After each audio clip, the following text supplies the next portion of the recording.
Sukumar NTR the వచ్చింది కదా poster, so ఎట్లా అనిపించింది ఆ పోస్టర్ చూసిన వెంటనే హరహర మహాదేవ శంభో శంకర అని అనాలనిపించింది. ఏదేమైనా ఎన్టీఆర్ గారు ఇంత లేట్ గా సినిమాలు చేయడం చాలా బాధగా ఉంది. సంవత్సరానికి 2 సినిమాలు చూస్తే చాలా బాగుండేది.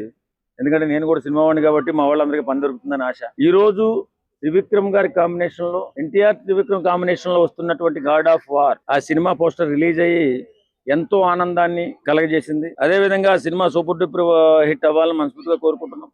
ఆ పోస్టర్ చూసిన తర్వాత అది ఓ అద్భుతమైన పాన్ ఇండియా మూవీగా అనిపించే అంతటి డెప్త్ ఉంది ఆ పోస్టర్ లో. ఖచ్చితంగా మంచి హిట్ కొడుతుంది. త్రివిక్రమ్ శ్రీనివాస్ గారు పాన్ ఇండియా లెవెల్లో రిలీజ్ చేసిన సినిమాలు చాలా తక్కువ. ఈ సినిమాతో మాత్రం ఓ అద్భుత విజయాన్ని సాధించి తెలుగు చిత్రసీమకి, తెలుగు ప్రజలకి మంచి పేరు తీసుకొస్తారని, అలాగే ఎన్టీఆర్ గారి చరిస్మా మన అందరికీ తెలిసిందే. ఆయన ఎప్పుడూ పాన్ ఇండియా హీరో అయ్యారు. ఆ సినిమాతో గాడ్ ఆఫ్ వార్ తో సంచలనాలు సృష్టించి మన తెలుగు సినిమా ఇండస్ట్రీకి మంచి పేరు తీసుకొస్తాడు. ఖచ్చితంగా సెన్సేషనల్ మూవీ అవుతుంది. సార్ డ్రాగన్ మూవీలో అప్లై అయితే ఆయన బాడీ పూర్తి తగ్గించడము, ఆయన కొంచెం హెల్త్ కూడా కొంచెం ఖరాబ్ అయింది తెలుస్తుంది.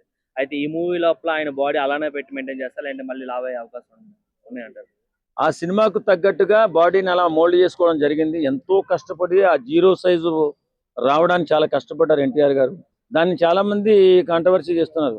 ఈ మధ్య కాలంలో మన కుర్రోళ్ళు రామ్ చరణ్ గాని, ఎన్టీఆర్ గాని, బన్నీ గాని వాళ్ళు ఏంటంటే వాళ్ళు అద్భుతంగా మలుచుకుని సినిమాని, మన తెలుగు సినిమాని ప్రపంచ స్థాయికి తీసుకెళ్లారు. ఇది గర్వంగా చెప్పుకోవాలి మనందరం కూడా. ఎందుకంటే సామాన్యం కాదు అంత కష్టపడడం. వాళ్ళు గోల్డ్ స్పూన్ తో పుట్టిన వాళ్ళు. సామాన్యంగా మనం చిన్న పొట్ట కరిగించాలంటే చాలా కష్టపడాల్సి వస్తుంది.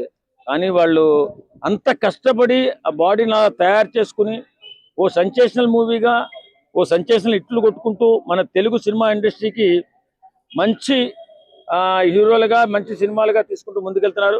అలాగే నేను కోరేది ఏంటంటే, మీరు సంవత్సరానికి 2 సంవత్సరాలకి 3 సంవత్సరాలకు ఒక సినిమా తీస్తున్నారు.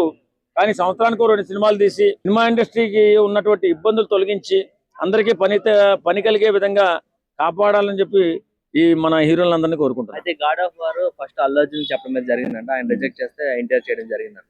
రిజెక్ట్ చేయడం అంటూ ఆ హీరోల మధ్య, మన తెలుగు హీరోల మధ్య ఉండదండి. సమయం కుదరక నాకు లేనప్పుడు పక్క మన ఎన్టీఆర్ గారికో లేదా రామ్ చరణ్ గారికో ఇవ్వండి అని చెప్పి రికమెండ్ చేస్తారు తప్ప, సినిమా ఒకరు రిజెక్ట్ చేసింది ఎవరు కూడా చేయరు. ఎందుకంటే వాళ్ళ ముగ్గురు ఇక్కడ ఉన్నటువంటి ఇప్పుడున్న హీరోల్లో వాళ్ళు చాలా పెద్ద స్థాయికి ఎదిగారు కాబట్టి రిజెక్ట్ అయిన ఈ సినిమాని చేయరు. ఈ సినిమా చాలా బాగుంది, నాకు సమయం కుదరలేదు, నువ్వు చేయి బ్రదర్ అని చెప్పి ఒకరినొకరు అన్నదమ్ముల్లో మాట్లాడుకుంటారు కాబట్టి ఆ విధంగా ఆయనకి ఆ సినిమా వెళ్ళి ఉంటుందేమో అనుకుంటున్నాను. ఈ సినిమాలో ఇప్పుడు ఎన్టీఆర్ కుమారస్వామి గెటప్ లో కనబడతారు అని చెప్పి నేను అలా అయితే అనుకుంటలేదు. ఒక శివుడితో సంబంధించినటువంటి సినిమా ఏమో అనిపిస్తుంది, ఒక శివ పరమాత్మ తాలూకు ఏదన్నా సినిమా ఏమో అనిపిస్తుంది తప్ప ఆయన కుమారస్వామి వేషం అని చెప్పి నేను అనుకుంటలేదు.